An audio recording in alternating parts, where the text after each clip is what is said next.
works at the University of Warsaw, but also in many other universities, as I understood during lunch.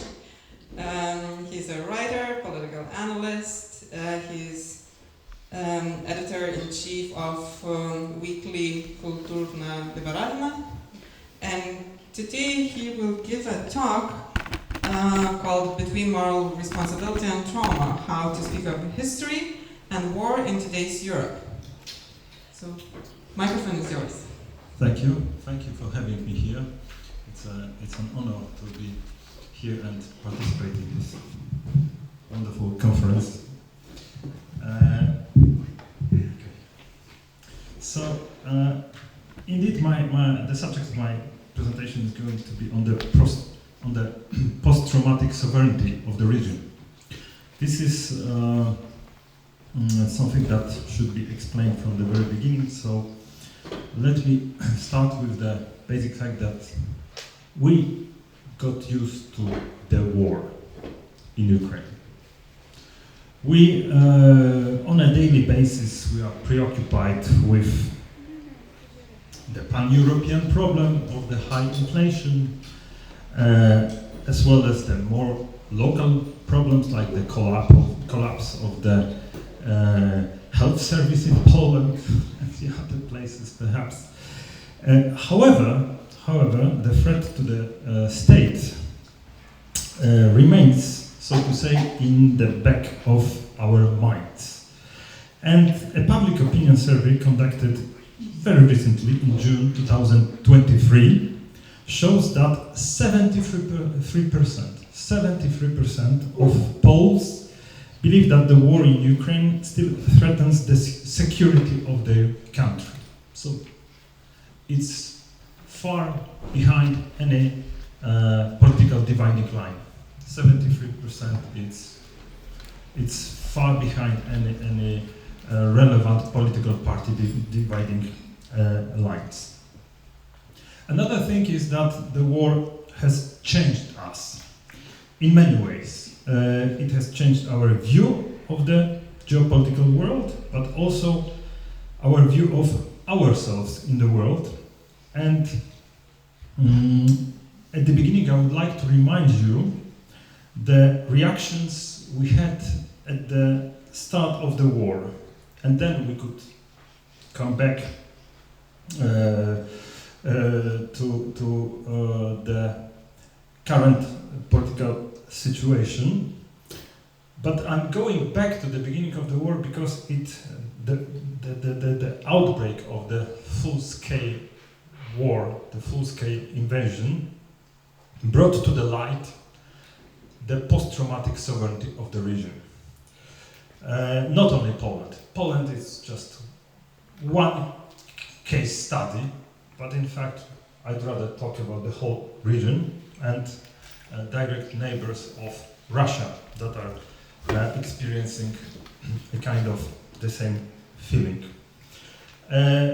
My presentation is derived from two books. One is going to be published in October in Germany by Surkamp.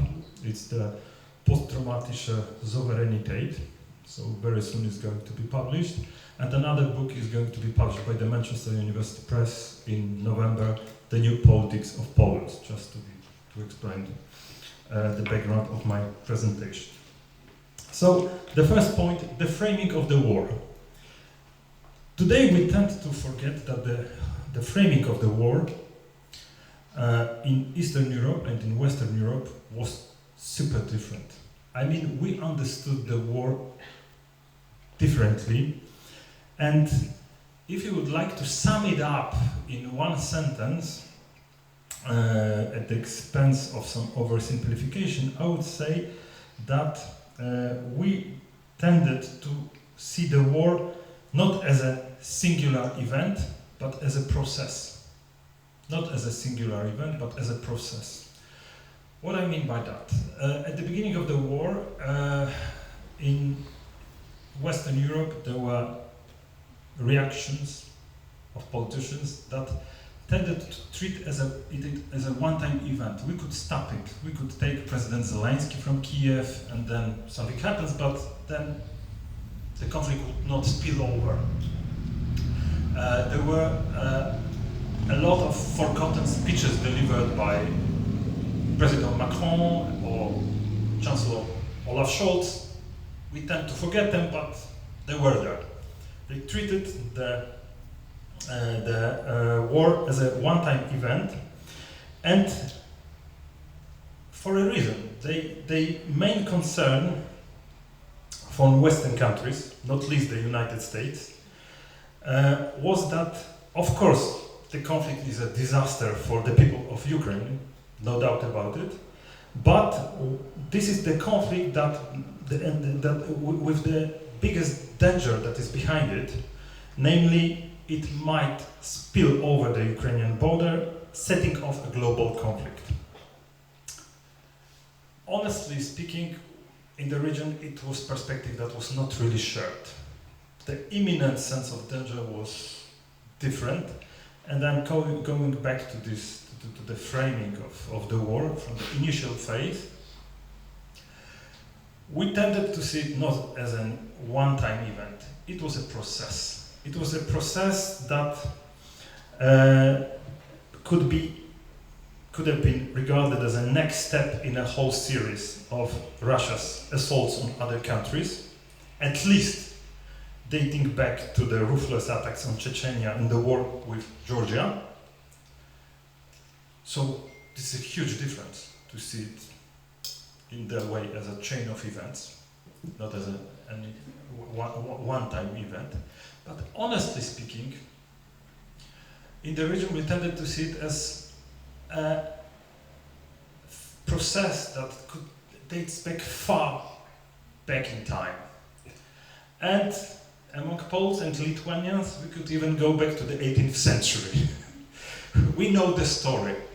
And the story is really striking because at the beginning the world was discovering, for instance, kidnapping of the persons that were mayors of cities, or promoting puppet politicians. That's something that we have seen in the 18th century. I mean, we've been here since 300 years. So obviously that's the perspective that could not be easily transferred to our Western partners, but I believe that, and here I'm moving to another point, so when we understood it as a process, it had its political consequences. It meant that political actions taken were different 1 year ago, 1.5 years ago. It was different. Let me remind you 1 week of March 2022, 2 weeks into Russia's brutal bombardment of Ukraine and an assault, the leaders of France and Germany held a joint call with President Vladimir Putin. Just days later, 3 prime ministers from post-communist Europe traveled to Kiev by train despite the danger. I mean, the symbols couldn't be more striking. And therefore one could say, oh, it's just a difference. But I tried to understand what's behind this difference, what motivated the politicians from our region to react in such a different way. Because it's interesting. The symbols couldn't be more striking when you are looking at the events from the very same week.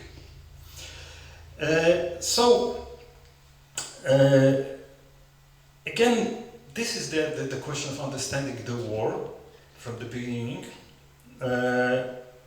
While the West believed it had to prevent World War III, the East thought that the war against liberal democratic values, institutions and lifestyles had already started. That was a huge difference between the two positions. And again, at the root of the divide, and of the difference of the political actions that were taken was history. I mean, I can't explain it otherwise. We are sharing in the region the trauma caused by the cyclical loss of territory and statehood. And it's one of the most important elements of our collective identity across the region. It means we are talking today, again, one more thing should be precise. We are talking a lot about sovereignty. This is a modern, this is a fashionable word. But while in other countries we are talking about industrial sovereignty or sanitary sovereignty after COVID, here we are talking about this basic 18th and 19th century sovereignty and the threat of being wiped off the map. That was the part of that's the part of our collective identity. When it happened in the past, it could happen again. And so as not to go back to so as not to go back as much as the 18th century, because, you know, we share the story of partitions, and therefore we know that this cycle starts in the 18th century for us, for Poland and Lithuania. But for the region, I believe that it was more recent point of reference. And here I can't simply think of the better example of this post-traumatic sovereignty. The point of reference should be 1939, and in fact the moment when two things happened at the same time. The one was obviously the imminent threat that came not only from the west but also from the east, and the consequences that lasted till the end of the Cold War. But the second side of this coin was the treason of the West. You know what I suppose you know what I mean, because it's absolutely fascinating to see how we are sharing our traumas and how, if one could say so, traumas are traveling from one country to another. Just before the full-scale invasion, President Zelensky was warning in Munich the West that the war could happen, and he was referring to the Munich conference. So you see what I mean by traveling traumas. That's something that came from Czechoslovakia's 1938 and was used by President Zelensky because, well, probably for many reasons, but it was supposed to be understood by his Western partners. Obviously, we know that we have a whole set of traumas, and here I'm proposing one interpretation that we have some founding myths of the region that are founded on traumas. In Hungary, we have Trianon. For Czechs, and not only, as we could see, for Czechs, it's Munich 38, but obviously the cherry on the top is Yalta. But here I thought that what was striking was that for imminent and for direct neighbors of Russia, it turned out that the reference point became, unexpectedly, 1939 and Ribbentrop-Molotov Pact, because it turned out that, again, I'm referring to the tangible political actions of the more than last year.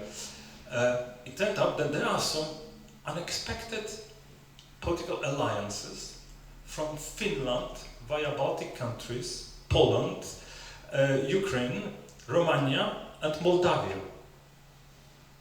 And obviously, all of a sudden, when we started to look at the press, it was like, okay, so here we go, and as you know very well in Lithuania, the Ribbentrop-Molotov Pact has never ceased to be a part of our trauma and a point of reference in history. What should be stressed, it's not only about the East, but it's also about the West.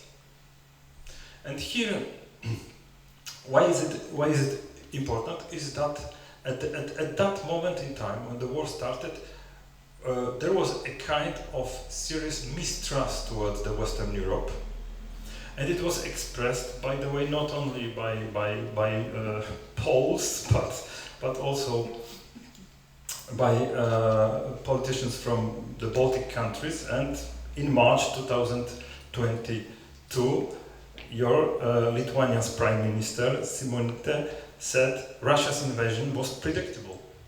And again, what it means, because politically it's powerful as a statement, it's predictable. It's not only about being right, but there was the question why you are right. And there is a set of convictions about the East, about Russia, that is behind it. And it's founded on the political experience that was shared.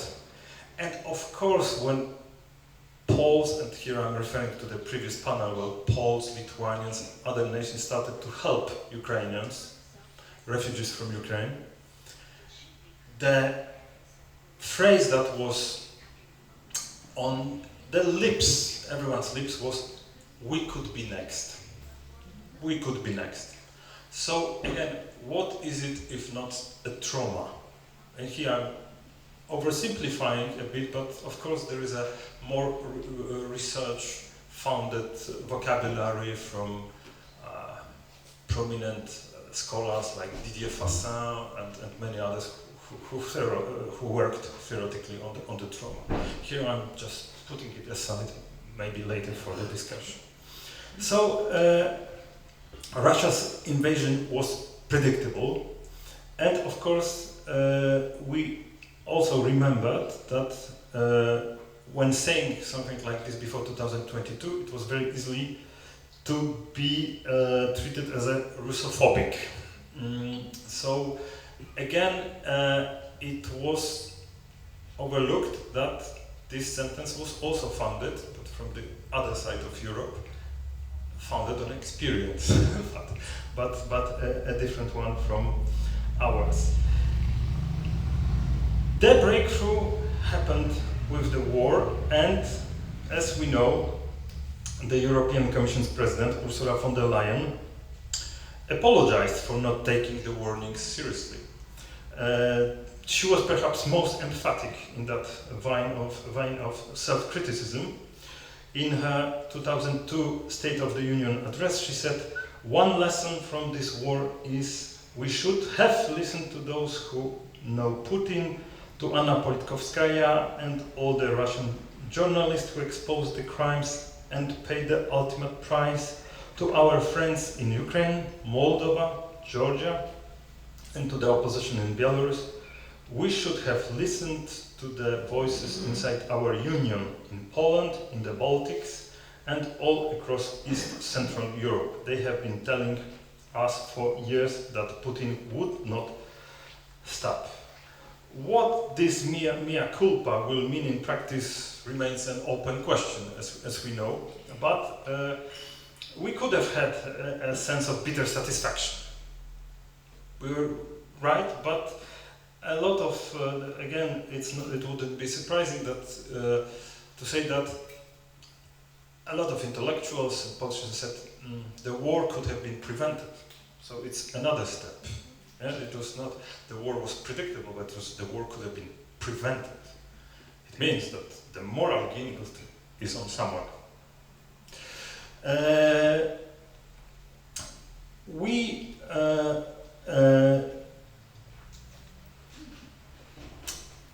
We see the difference in political actions, but here I'm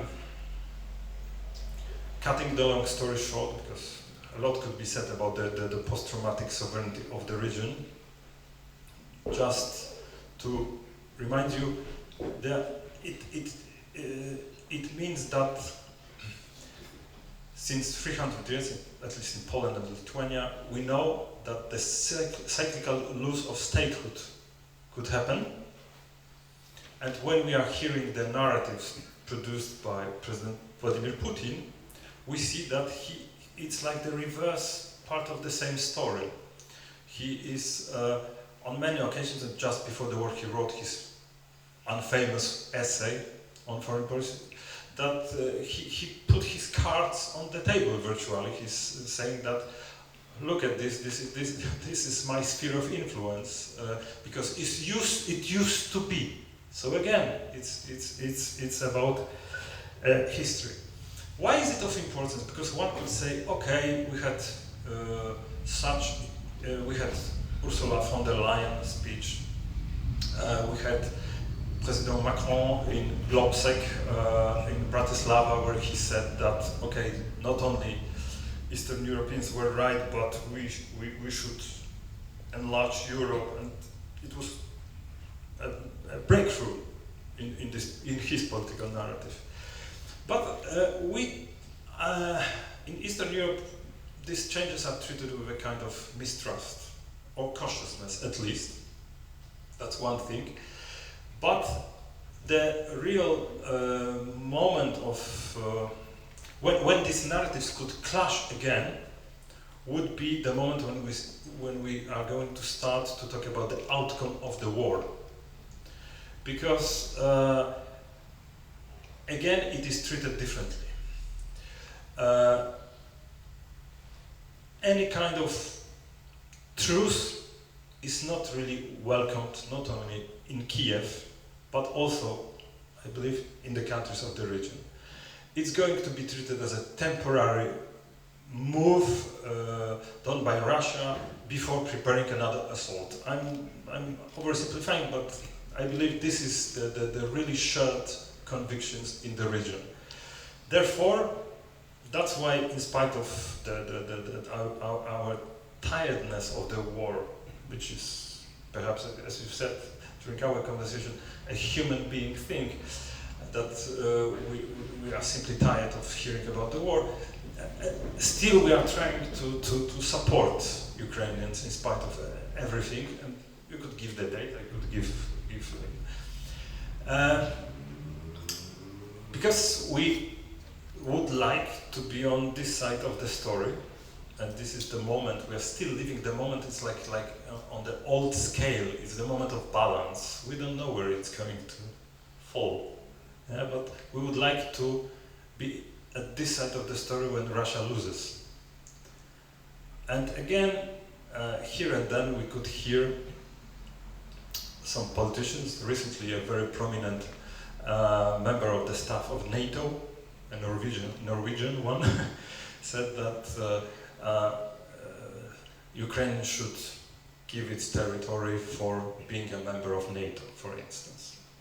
So that was not an official stance. Then he asked for pardon for saying that, but again it was like the red light in Eastern Europe. Aha, again. Obviously there are other moments in time when Nicolas Sarkozy gave his interview recently. Again, we should take into consideration Russia's interests, and then not again. So I believe that we are, in spite of our tiredness, we are ahead of a moment that the debate, if it's going to be the debate, a debate on the outcome of war is going to redivide Europe again. That's a hypothesis, obviously, but it's to be perhaps considered. All that I'm saying, just to put some, to ask for some modesty in our stance, because in spite of the fact that we are sharing it, it's just one of 4 narratives. Perhaps you have seen that there was a very famous movie in the 50s, Rashomon, by Akira Kurosawa, black and white movie about a murder and rape.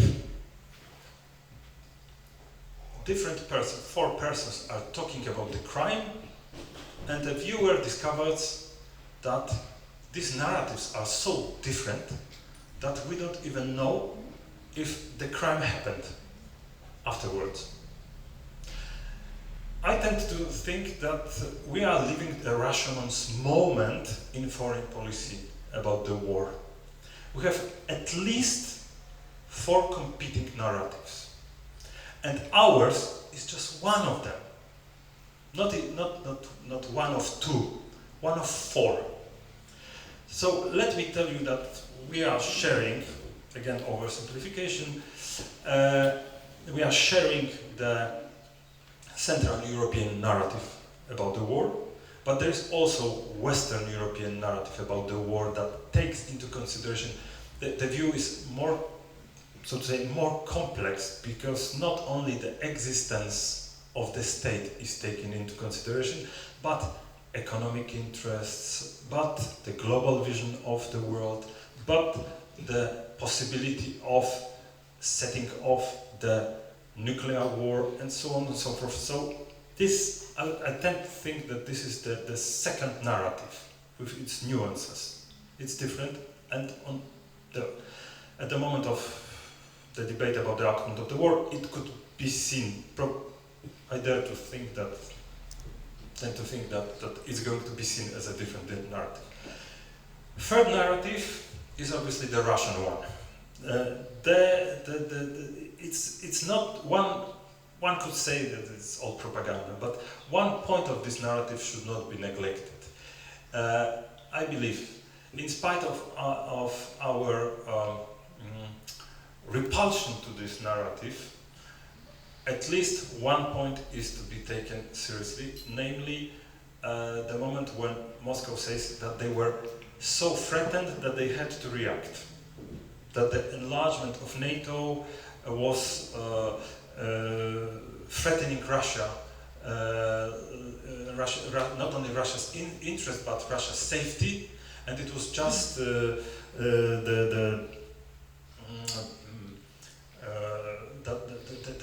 that in fact the American interests were on stake and not the Ukraine is just a small player on this global chessboard. So this Russian narrative is important because I believe that this argument that it's all about the spheres of influence and not there can be no serious talk of any kind of self-determination of the people in the region of small and medium-sized country. It takes us to the fourth narrative because it fuels a bit of this narrative, and the fourth narrative is the global south narrative. The war in Ukraine is the war of white people fighting their war, and the consequences of this war affect those in need, those who are in real need. So instead of continuing the blame game as to who started the war, the problem should be solved as soon as possible. And it's not an abstract thing. At the 2023 Munich Security Conference, this position was greatly expressed by the Prime Minister of Namibia. It was as a summary of this standpoint, and I'd like to quote this view. We are promoting a peaceful resolution of that conflict in Ukraine so that the entire world and all the resources of the world can be focused on improving the conditions of people around the world instead of being spent on acquiring weapons, killing people, and actually creating hostility. Our focus is on resolving the problem, not on shifting blame. So this is just to say, I mean, a kind of modesty towards our convictions that we are right, that in fact we have this Rashomon moment of four narratives. And when I'm referring to the movie, it's so instructive because in the movie, after the fourth narrative, we don't even know if the crime happened. So if you look at these four narratives, it is possible for the citizens of a country somewhere in the globe, to say, I don't know who attacked who.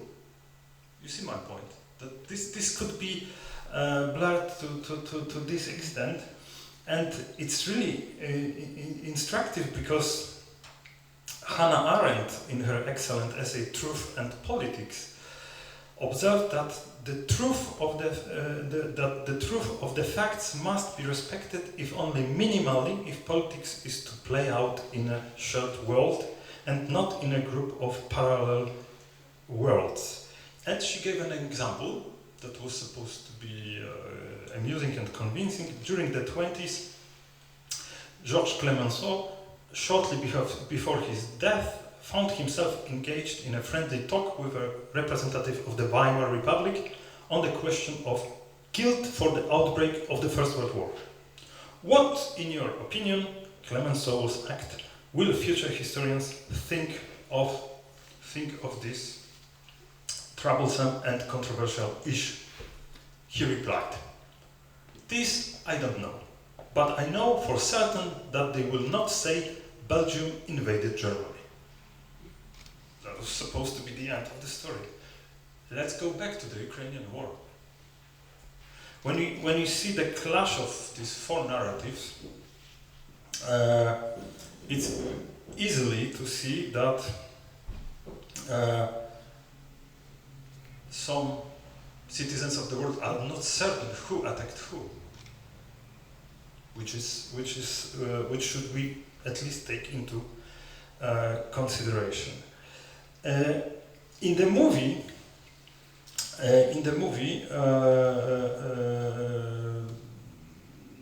Akira Kurosawa tried to get out of this clash of narratives, and it's interesting to remind it for us in this respect that, in fact, the inability to arrive at a single truth about murder and rape led to violent polemics, and then the director proposed us to look at future generations, symbolized in the movie by a young child, that we should take care of the kid, of this small child, in order to get out of the violent polemics. I don't know if this is the solution for us. That's what he proposed as a solution, but we must take into consideration that what we so strongly believe in is just a part of the more global landscape, and that it's very far from being over. I was asked to leave more time for the discussion, so let me only, by the way of conclusion, say that if one would think that the subject of PTSD sovereignty is too abstract, let me just give you two examples that it is not. Again, I'm going back to everyday politics. The military expenses. Whoever is going to rule Poland is going to be extremely high. The expenses are simply soaring, and even if the opposition, liberal opposition, is going to take over the power, perhaps yes, perhaps not, it will stay like this, and it will stay for the whole region. It's interesting to see that almost every big conference of NATO conference, Poles, Lithuanians, and other nations of the region are asking Western partners, but the treaty is serious. You know, it's really interesting because this question is met with a kind of astonishment. What do you mean? We have signed it, yeah? But is it serious? Andrzej Duda asked Joe Biden in Warsaw when they met, and in Vilnius the same during the summit. Is that serious? So I believe that this topic of narrative seems to be extremely important, not as an abstract issue, but as our existential issue that translates itself not only on the politicians going by train to Kiev, but also on our budget and the future of our foreign and internal politics. Thank you.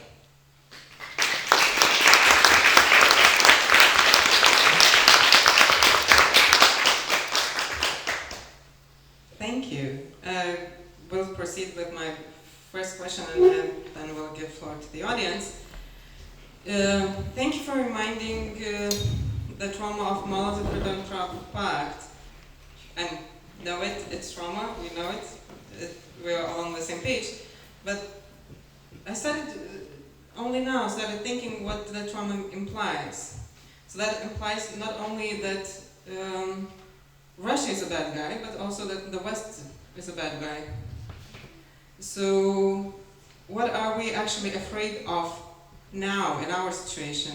Is it to be left alone, which is one thing, or are we actually afraid that the West will collude and cooperate with Russia, that the West will be bad guy again?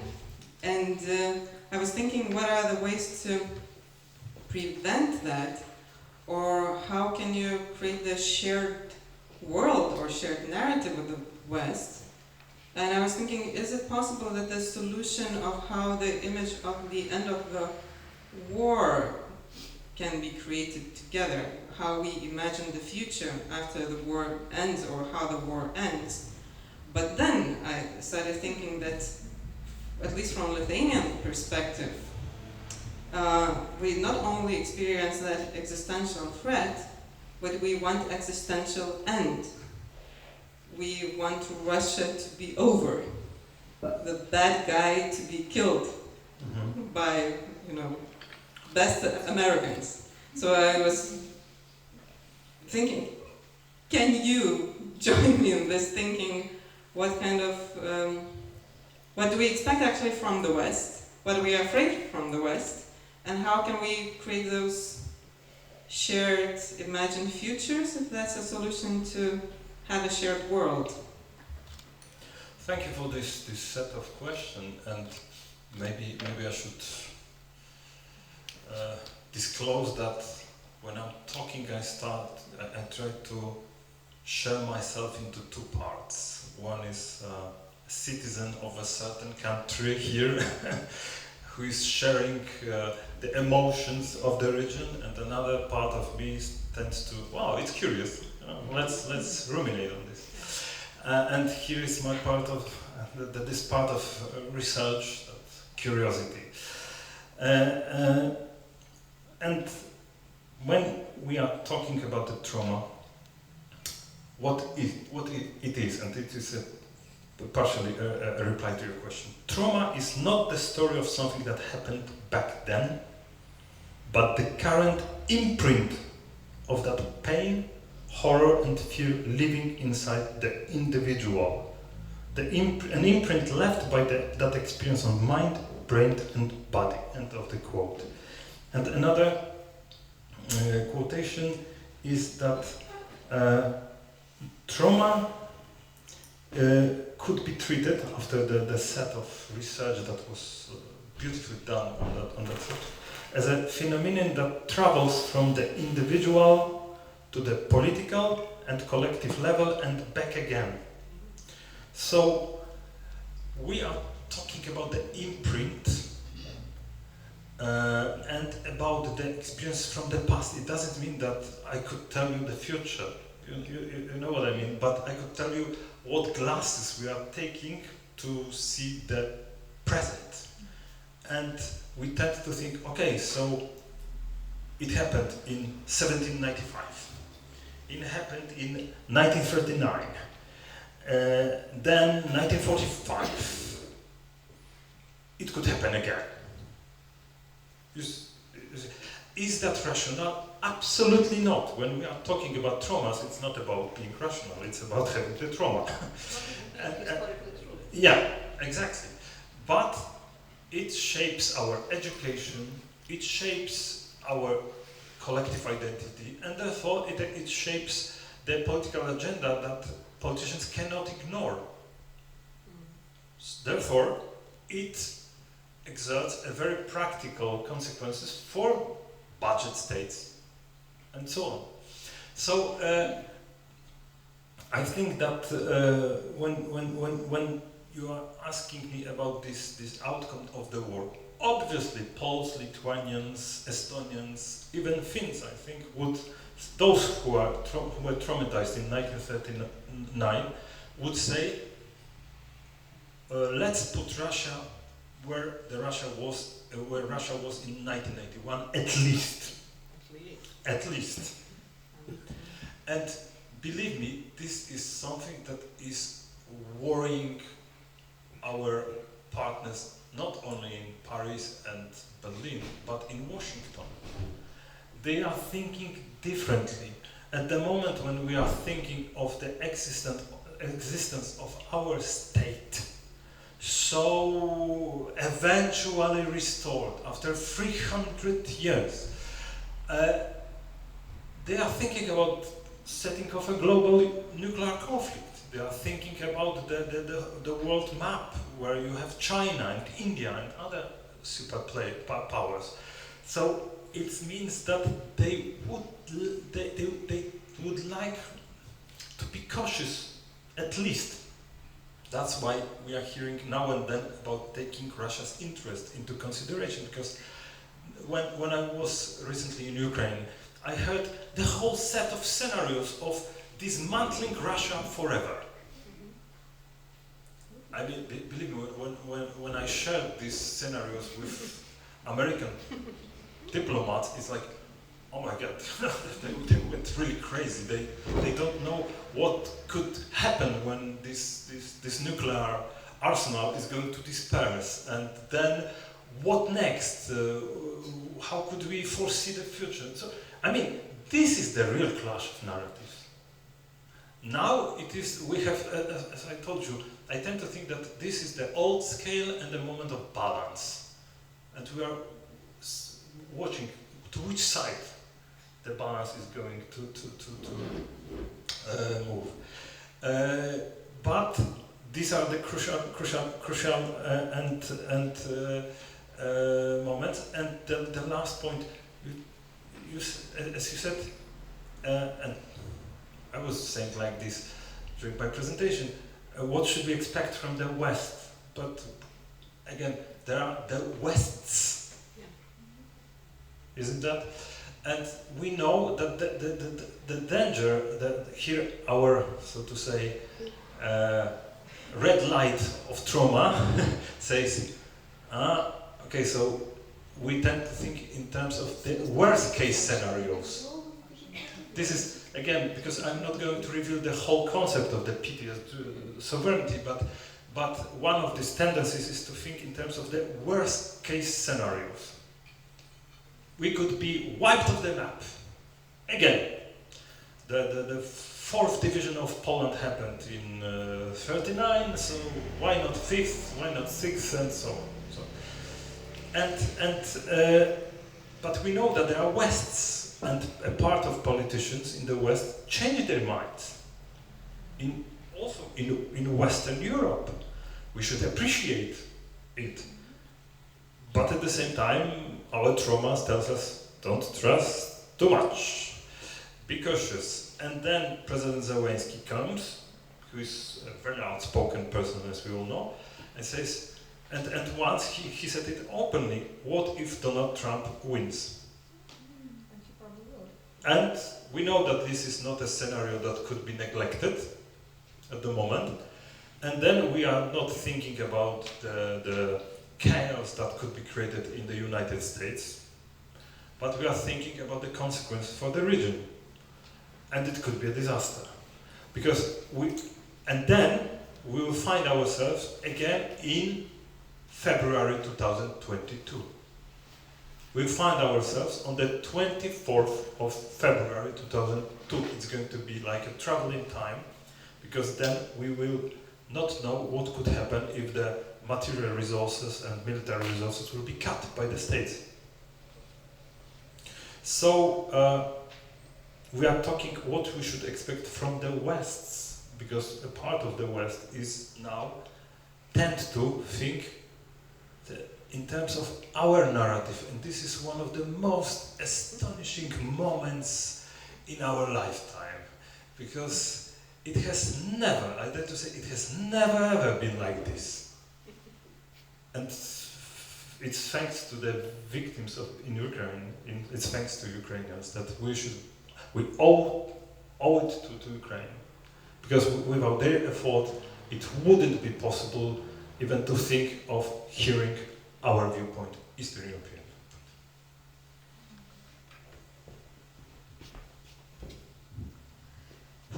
Thank you very much.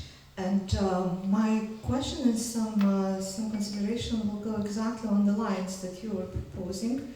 One thing, of course, we know that if you think about 39, the first country that stepped forward was France in defense of Poland. And then it was United Kingdom or Britain in defense of France. So shift happened by the end of the war. And that was different, because I think at that time for politicians in 39, it was very clear who Soviet Union was. Then it changes with pragmatics. But I'm not criticizing what you say, just talking, that, as you exactly said, that narrative sometimes clashes with the history. And history we not remember, for example, the stance of the France at that time.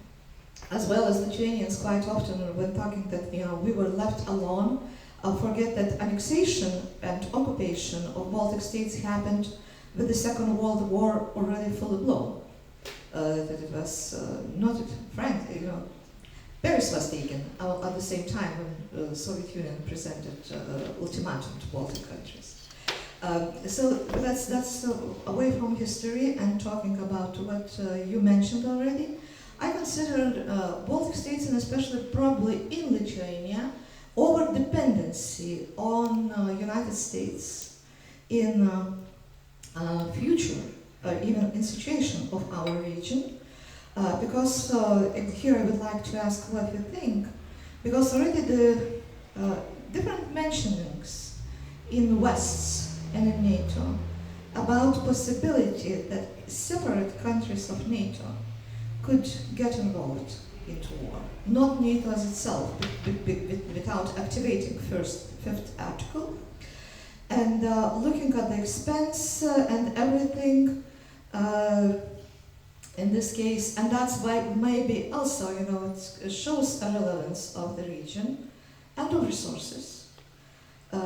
War of Eastern Europe countries and Central Europe countries probably against Russia might put world in different situation in their choices. What would be your approach? Because it could become to idea, of United States withdrawing from helping. Because now also we do what we can, but also we rely fully on resources and ammunition from United States, and then seeing, who goes what, who gives what, whatever. But after all, it's not just ammunition; it's also just direct boots on the ground. What was the question? The question is: do you think that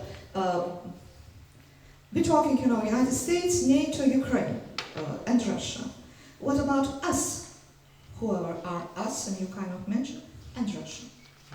Impossible development. Thank you. Well, to start with 1939, it is seen differently by the majority of Polish historiography. It's called the phony war. In fact, nothing happened. The France and Britain undertook only limited military actions, and that's the trauma that reappeared now, that limited military actions. At the same time, when you take a look at the press, it was like with Mariupol. It was in 1939, horrible stories from bombed Warsaw and other cities filled the media. Yet the Allies were determined not to be drawn in too deeply. And the military inaction temporarily delayed the spread of the war across the globe, but did not stop it. And I believe this is more important here than the fact that they declared the war. because again we are talking about traumas, not about putting all the pieces of history together. You know, we are talking more about some cliches, and here the conclusion is that, oh, okay, so they could declare something but leave us alone. Yeah, and I think that leaving aside reference to the 39, at least in Kiev and in Lviv, I've heard such fears that at a certain moment they will leave Ukraine alone with some declarations only. You know, so it would be like the phony war, this kind of term. As to the dependence on the US, I believe this is a part of this experience, collective experience, because and not only the past. Here we have learned a lesson 1 year and a half revealed that in fact only the United States could help us with their military resources. I believe me, Germans and the French were also surprised how poor their military magazines were. They had no idea that they have so limited resources, Italians as well. They started to discover how far the dismantlement of their armies went on, and you can't simply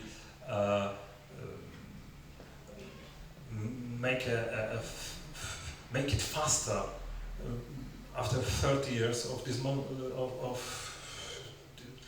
virtually disintegrating your resources.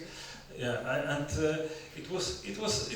I mean, I don't, because I think that it was reasonable in a sense at that time. But of course, we know also the old Roman saying, if you would like to keep the peace, be ready for the war, and that was not the case here.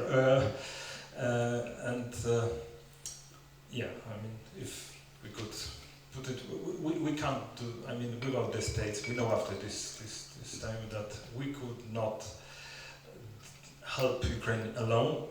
We have, our resources are too limited in spite of everything, and yet the tragedy of the situation is that we know that they are the West's, and I know you probably have seen how many voters, Republican voters, are for ending the war as soon as possible. It's the majority of them. So again, the tragedy of the situation is that everything could change radically in a year.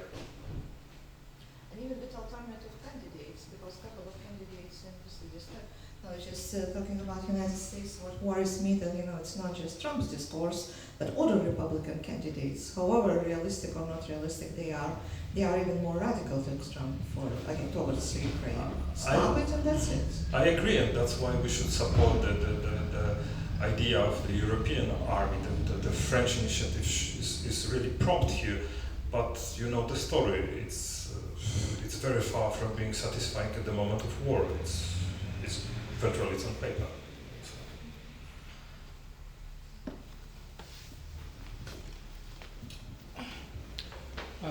Thank you for making good reference points, particularly on taking to line the Molotov-Ribbentrop Pact. However, I would like to share my opinion based on the experience of the different countries of the region and the perception of the war from different societies. So I wouldn't see the Eastern Europe as the one common organism now, sharing the same opinion. In fact, we are facing at least 3 different groups inside the countries.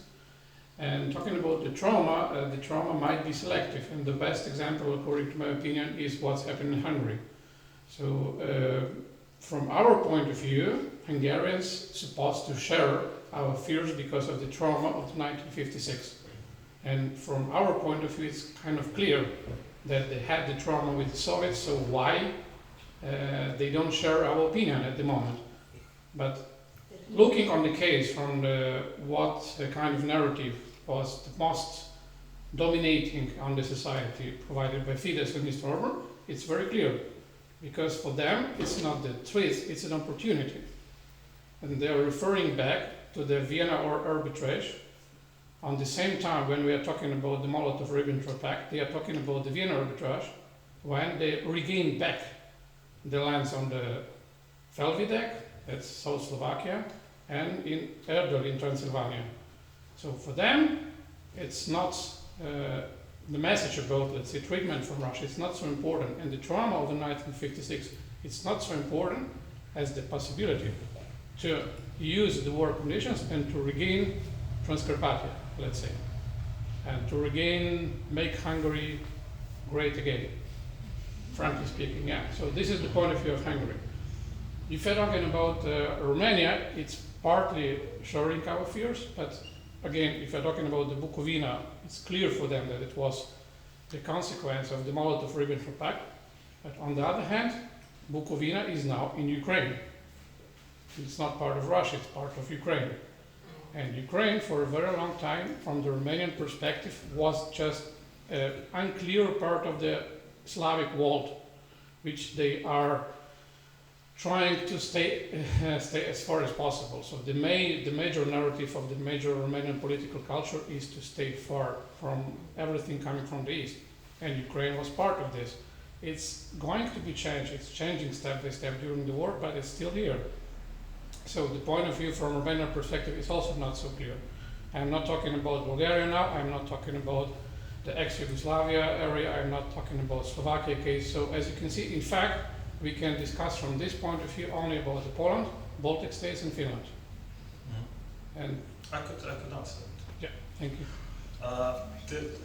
Hungary is one of the most important examples here, and I'm very grateful for that, because while writing the book, I asked all my Hungarian researcher friends exactly the same questions, why they are not referring to 56. And to my surprise, the majority of them were unable to say, oh, it's just Orban, or, and eventually I tried to put the puzzles through history, and then it's a hypothesis, yes, you can't be sure, but because Poland and Hungary parted now, yes, we know that Kaczynski even said, I like this phrase, Orban should go and see ophthalmologist.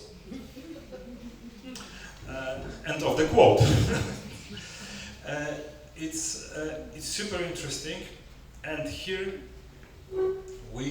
it's just to say that when we are referring to the Ribbentrop-Molotov Pact, it's just because the mainstream of our education and of the convictions shared by the politicians pushed us in this direction of reading the situation. Yes. So, but it doesn't mean that it's the only option on the table, and it doesn't mean that it will last for a long time. And again, it's Poland that could be here as an example, because at the moment when we have the elections, it turned out that all of a sudden you could quarrel with Ukraine about the grains. So it means that there are limits to that, because after some time interests come.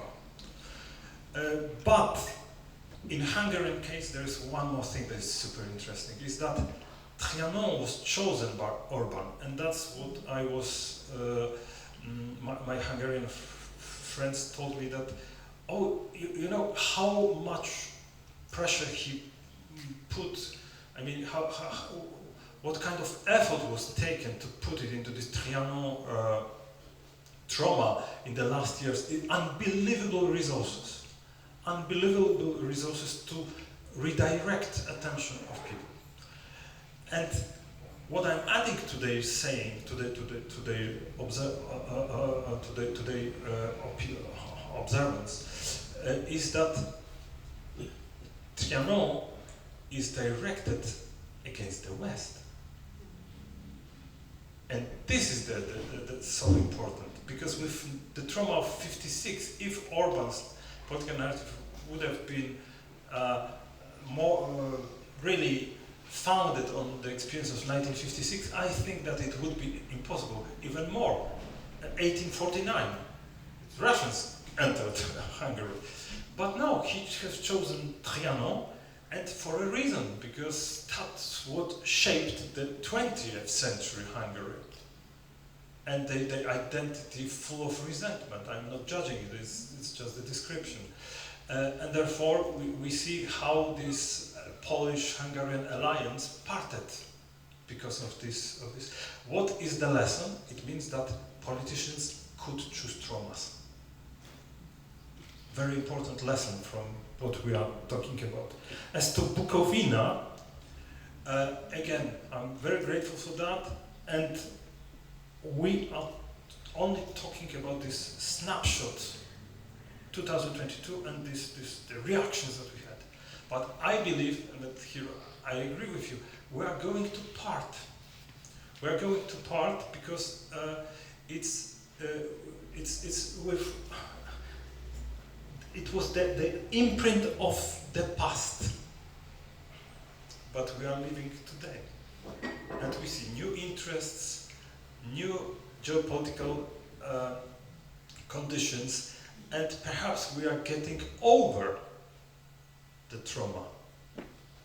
This is something that, again, as a hypothesis to be discussed with you, to think over it, but it's perhaps we are getting over because we see that the worst case scenarios for us, at least now, did not happen. But again, our collective experience tells us, what if Trump wins? What if? And so on and so forth.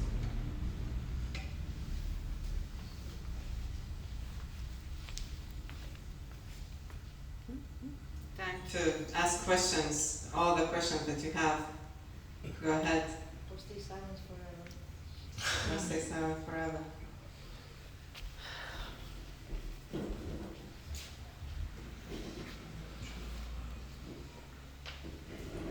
Thank you for the talk. It was great.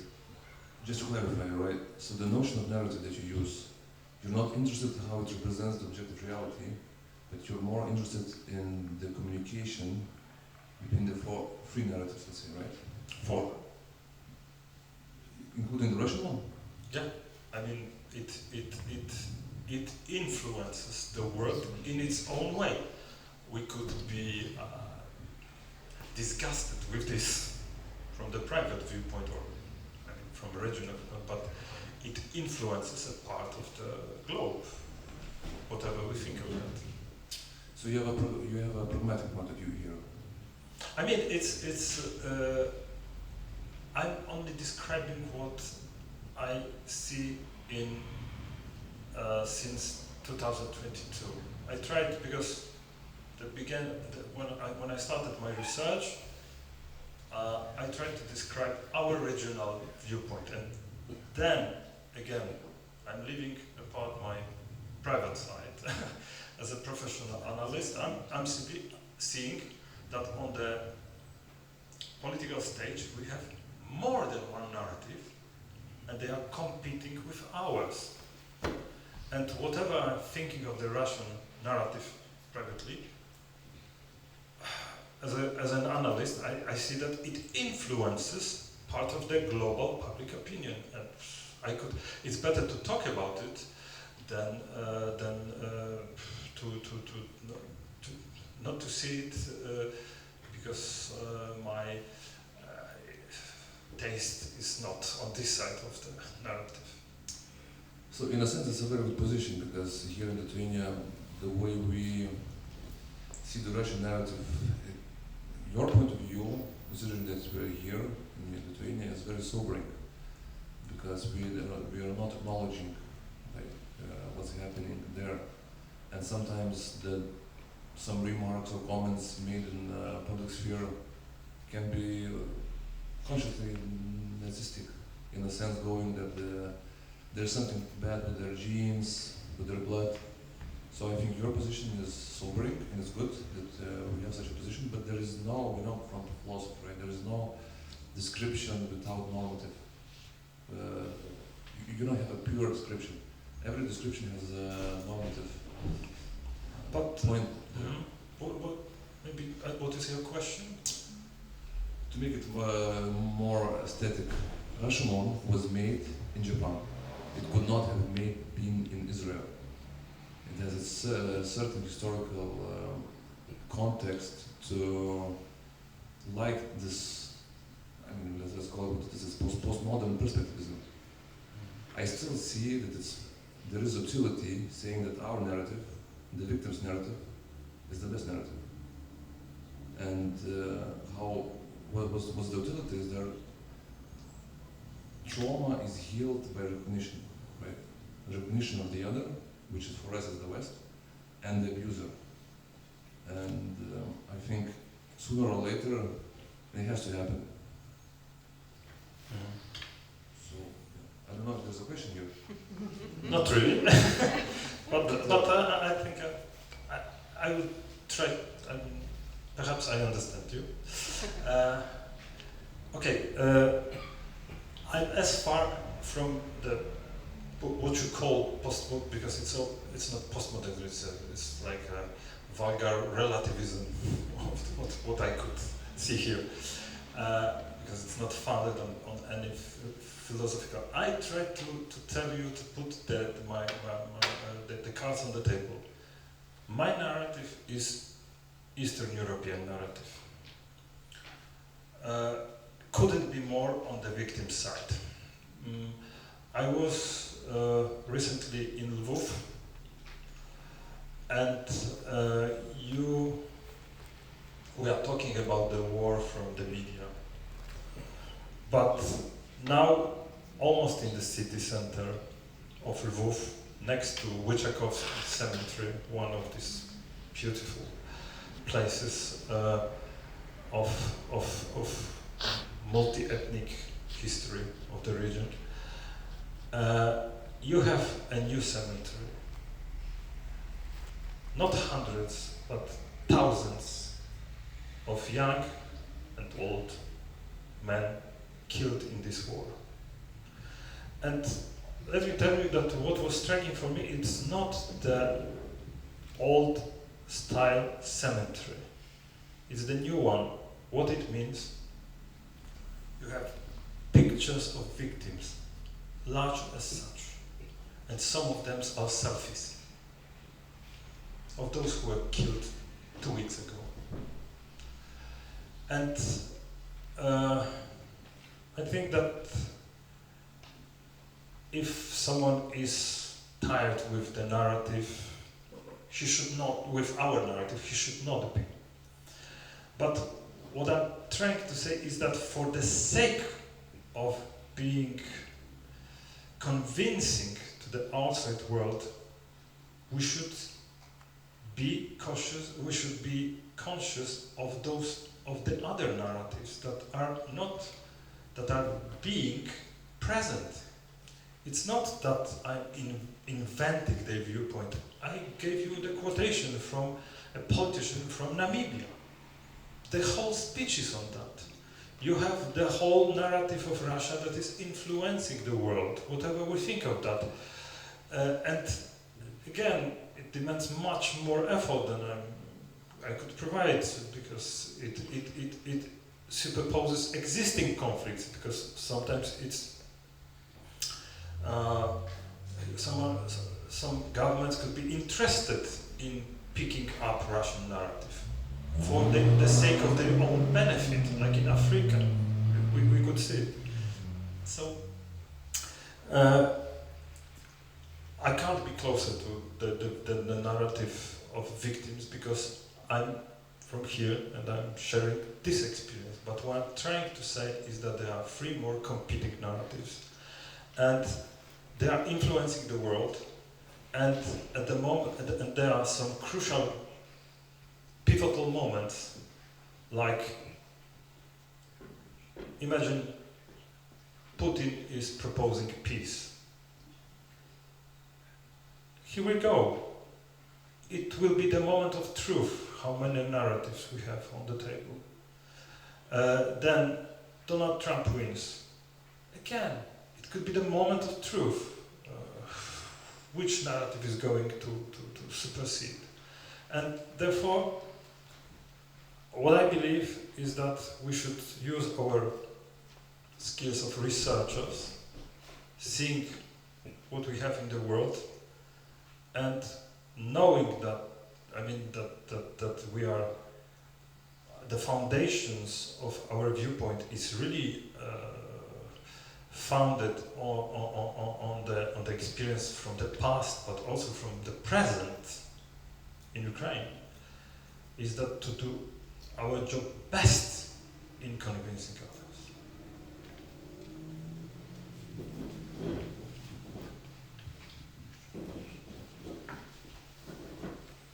Do we have? Not question, just continuation. Just a moment. Well, in this question about Russian narrative being included as among other, as among what? Four. This my short intervention is testimony that it's really not invention, because on international political sphere I had that experience. It's very real. Russia started its action way before 22. And we have to look actually how the situation of Crimea between 2013 and 2014 was played out. And then the invasion, full-scale invasion, was also very forcefully broadcasted as need to defend Ukrainian invasion in already recognized territories of Russia. It didn't fall on totally deaf ears, actually, not at all. So even on that level, Lithuanian public, meanwhile, after February, is totally rejecting any other narrative that is ours, and actually delegitimate it. Okay, it's not necessarily legitimate, but it's very emotional. And for me, it's also academic case, but let's see how we perceive a Pope's statements regarding conflict in Ukraine. Saying Pope Russian this and that, but actually it's coming from a global international institution as Catholic country that sees more or less all the world. But we never see it as such. And if somebody tries to even peep about it in Lithuania, is kind of stoned to the death in public opinion. So I think here is thank you very much, at least in this public, to bringing attention to more narratives than one, and I wouldn't so discount Rashomon. Yes, it's in Japan, but in Japan after Second World War. Japan that lost the war, that was very bad colonist, imperial, and very cruel country in Southeast Asia, and there is also that background there. We just don't read it to it. So thank you very much. Thank you for this intervention. Maybe I'll just add to close. We are closing. I'll have one more question. Okay, so please go. Okay. I think we've spoken at least several times during this forum that for such a long time we wanted to be listened to, so that our trauma is recognized, etc., etc. And then the more I think about it, the more I understand that maybe it's our time to listen, to understand what traumas experience others and Wests themselves. So my question is maybe have suggestions how we can be in, debate, not only speaking constantly about our traumas and our victimhood and our experience and etc., but to listen about other traumas as well. Maybe it's, high time to grow up and listen to others also. Well, it's very difficult because these trauma are founded on real events. As you all know, they were transferred, for a time being, they were not transferred in the public sphere. That was impossible, but in the private sphere, so they are even more forceful, because what was transferred via family circles means that it was more truthful, more reliable, and entangled with love. when we are hearing. Sometimes it's surprising for our Western partners when Kaja Kallas, Prime Minister of Estonia, she's giving her interviews permanently, and what is fascinating is that she is mixing the private and public that is rarely seen in the speeches given by her partners, because she's talking about the experiences of her family. So the collapse of the state means that my family went to Siberia. Full stop. And then she explains what it means. So we are traumatized by this post-traumatic sovereignty. Means something very deeply rooted in experiences of our families, because virtually everyone could give a story, and sometimes these are the stories of heroic deeds, of treasons, of moral dilemmas, and so on. But these are founded on the moments like the collapse of the state. It's the collapse of our cognitive frames of the world as well. This is the moment when the world is turned upside down, because all the rules of the game changes, as we were unfortunately reminded in Bucha. You could lose a sovereignty for a while, and the whole world is reversed upside down. So it would be very difficult to follow your request for modesty as I read it, although I share it. Hearing others, it would be very difficult for the region, and I agree that it is needed, but it would be difficult because it gave us the moral high ground. And oh my God, we needed it so badly for such a long time. And we were never listened to Poland, which means nowhere, as you remember, Alfred Jarry play, and it would be psychologically difficult, but politically it's relevant, because I believe that's why we have such a difficulty in hearing that. Well, maybe we should be more ready for this the moment when other narratives prevail. Isn't that? I mean, that maybe we should do something in advance. I mean, I was really impressed in Ukraine when I saw how much effort they are putting to the global foreign affairs. Unbelievable that how global they went with their diplomacy. In comparison with Poland, that is so local nowadays, it is simply lamentable. The diplomacy is that's another issue, but it's very local. It's very self-concentrated. And you go to Ukraine and Africa, Asia, China, India. How about Brazil? I mean, it's unbelievably global. In 2 years. In 2 years. But why? Again, existential threat. It's not that you are choosy about this or that. It's that this is reality. The global world, the world is complex. You have competing narratives. Therefore, you should do something about it that your narrative prevails. And therefore, maybe we should listen more to the Ukrainian, in spite of the fact that it may seem paradoxical what I'm saying. That's a really good solution. Thank you for your speech, and thank you for interesting discussion.